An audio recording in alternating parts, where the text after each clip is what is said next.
नमस्कार। रिद्धि सिद्धि ज्योतिष केंद्र में आपका हार्दिक स्वागत है। मैं मोहनलाल अग्निहोत्री आज आप लोगों के समक्ष चर्चा करूंगा कि कुछ ग्रह काफी सीमा तक ठीक होते हैं, कुछ ग्रह ठीक नहीं होते हैं, लेकिन लाल किताब उनको किस तरीके से ठीक मानती है ये मैं बताने की आज कोशिश करूंगा। मित्रों, लाल किताब में दो इंपॉर्टेंट चीजें बहुत मायने रखती हैं। एक तो लगन, दूसरा बुध। क्योंकि बुध की नाली अगर कुंडली में मिल जाए और बुध कहीं गलत जगह पे बैठा हो तो जिंदगी नरक बन जाती है। उस क्षेत्र में हम अगले बार आपको बताएंगे। फिलहाल इतना बता देते हैं कि कौन से ग्रह कैसे ठीक होते हैं। देखिए, एक जनरली बुद्धि होती है। व्यक्ति कहता है ऐसा नहीं ऐसा, ऐसा नहीं ऐसा। जनरली बुद्धि का मीन्स आप समझ लीजिए कि किसी व्यक्ति ने 4,000 रुपए के सेब ठेली पे रख लिए, वो उस सेब को इस तरीके से बेचता है कि 2,000 रुपए या 1,000 रुपए उसको मिल सके, और उसी व्यक्ति से उसकी सेब की एक कमरे में बंद कर दिया और उसको चाबी का गुच्छा दे दिया कि आप एक गुच्छा लगा के अपना सेब वाली कमरे को खोल के सेब निकाल लें। वो व्यक्ति सुबह क्या करता है कि एक चाबी लगाता है, चाबी लगभग एक सी ही है, दूसरी लगाता है, तीसरी लगाता है, चौथी लगाता है, यानी कि बारी बारी से लगाता है, फिर ताला खोलता है। अब ये तो है बुध की नॉलेज। अब बुध पीछे, शुक्र आगे, तो राहु हुआ बुद्धि पे सवार। आपने तमाम गुच्छा दिया है और वो शख्स ताले के अनुरूप उसी गुच्छे से एक चाबी निकाल के उस ताले को खोल लेता है। यह है राहु की बुद्धि। तो राहु जो होता है सही जब होगा जब पीछे बुध हो, आगे शुक्र हो, यानी आगे शुक्र हो, पीछे बुध हो, तब आप मानेंगे कि ये विजडम, बीरबल की बुद्धि है। इसी के अनुरूप मैं आपको थोड़ा ये बताना चाहता हूं कि ये तो बातें हो गई राहु अच्छे की। शुक्र अच्छा कब होता है? शुक्र अच्छा ऐसे ही होगा, पीछे बुध, आगे शुक्र। शुक्र कभी भी जोश में आके होश को नहीं खो बैठेगा। एग्जाम्पल दे रहे हैं, कहीं कोई व्यक्ति बहुत रामलीला देखने गया, सर्कस देखने गया, डांस पार्टी देखने गया, और वहां पे उसका किसी ने अपमान कर दिया। उसने कहा कि अपमान करने वालों को अभी सबक सिखाएंगे, और उसने पिस्टन तैयार करके गोली मार देने का सोचा, लेकिन नहीं, पीछे बुध है। उसने कहा नहीं, मैं मारने नहीं दूंगा, जोश में आके होश को खोने नहीं दूंगा। अब अगर कहीं आगे बुध हो, पीछे शुक्र हो, तो वो तो शख्स गोली मार ही देगा, जोश में आके होश को खो बैठेगा। अब इसका एक जीता जागता उदाहरण, आप जेल में चले जाइए, देखेंगे कि आपको लोग कहते होंगे अरे मैं तो ऐसा करने को नहीं था, लेकिन अचानक जाने कैसे हो गया, अब जेल काट रहे हैं।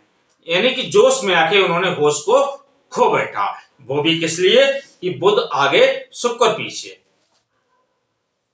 दूसरी चीज, बृहस्पति कैसे अच्छा हो, कैसे बुरा हो। बृहस्पति जनरली लोग मानते हैं कि दादा दादी का सुख देख लिया, बृहस्पति अच्छा हो गया। अरे नहीं भाई, क्या दादा दादी को देख के ही बृहस्पति अच्छा होता है? जो बृहस्पति बहुत अच्छा होता है तब तो व्यक्ति यहां नहीं रहेगा, वो किनारा कर जाएगा। अब पापी बृहस्पति यानी पैसों में बहुत अच्छा रौ लगा जब करेगा, जब उसमें पाप प्रभुत्व बना हो, तो पाप प्रभुत्व उस पे बना हो तभी बृहस्पति पैसे कमाएगा, वरना पैसा आ ही नहीं सकता है। दूसरी चीज, बृहस्पति अच्छा और बुरा कैसे होता है ये मैं आपको बता देना चाहता हूं। 1 से 6 घर में बृहस्पति हो, 7 से 12 में केतु हो, चंद्रमा कहीं भी बैठा हो नीच का ही फल देगा। चंद्रमा कहीं भी बैठा हो, 1 से 6 में गुरु हो, 7 से 12 में केतु हो, चंद्रमा कहीं भी बैठा हो, उसकी मां के लिए दलदल पैदा कर देगा। मां को रहम लोगों को आएगा, भगवान बस इन्हें उठा ले। जो इनका मकान, दुकान, जमीन, खेती पाती होगी उस पर झगड़ा पैदा हो जाएगा। चंद्रमा नीच तो ऐसे हो गया। अब बृहस्पति का शुभत्व कैसे देखेंगे?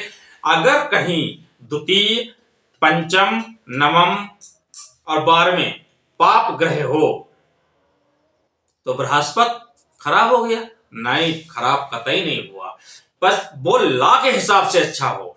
अगर पता लगा 9वें घर में शुक्र है और 8वें घर में बुध है, बृहस्पति तो और तेज हो जाएगा। 12वें घर में बृहस्पति है और 11वें घर में शुक्र है, तो वो बृहस्पति और अच्छा काम करेगा। दूसरे घर में राहु है और राहु ला के हिसाब से अच्छा बन रहा हो, यानी कि शुक्र आगे और बुध पीछे कहीं भी बैठा हो, वो तो राहु बृहस्पति को तेजी कर देगा, मंदा कहां करेगा। तो ये भूल पहली बात तो आप लोग मत करना, क्योंकि लॉ के हिसाब से जो ग्रह अच्छा होता है बृहस्पति के घरों में बैठ जाए तो वो तो उसमें चांदी ही चमका देता है। अब इसी हिसाब से जिसका बृहस्पति थोड़ा बहुत अच्छा होगा वो शख्स नाक से सांस लेगा, कोई भी काम करेगा उसको हांफी आएगी, ऐसे करके सांस लेगा। योगा से खुश होता है बृहस्पति। दूसरी चीज, चंद्रमा मैंने बता दिया, 1 से 6 में गुरु हो, 7 से 12 में केतु हो, चंद्रमा तो मिट्टी में ही मिल जाएगा। काहे का सुख, काहे का तसल्ली।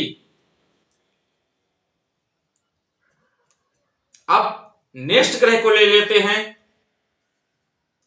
तो क्या है? सूर्य। सूर्य 1 से 6, 7 से 12, जैसा आप लोग समझते हैं सूर्य वैसे ही सही होता है। सूर्य इतना चमत्कार है, सूर्य इतना तेज है कि उसके साथ में कोई भी ग्रह बैठे, लेकिन सूर्य सबसे अलग ही मिजाज रखता है। थोड़ा सा मैं बता देना चाहता हूं आपको कि हर ग्रह, हर घर में कोई भी हो, लेकिन 10वें घर में लाल किताब के हिसाब से अगर सिंह या मेष राशि है और वहां पे सूर्य बैठा हो तो वो परम बली हो जाएगा। चाहे उसके साथ में शुक्र हो, चाहे कोई ग्रह हो, क्योंकि सूर्य इतनी जल्दी अपने को खत्म नहीं करता है। ग्रहों के प्रभाव को तो मंदा कर देगा, लेकिन अपना खत्म नहीं होगा। और लास्ट में मैं एक चीज ये कहना चाहूंगा कि बृहस्पति, सूर्य, चंद्रमा, शुक्र, बुध, ये इत्यादि ग्रहों को आप परख के ठीक तो कर सकते हैं, लेकिन एक हमारा निजी अनुसंधान है कि जैसे मालूम हुआ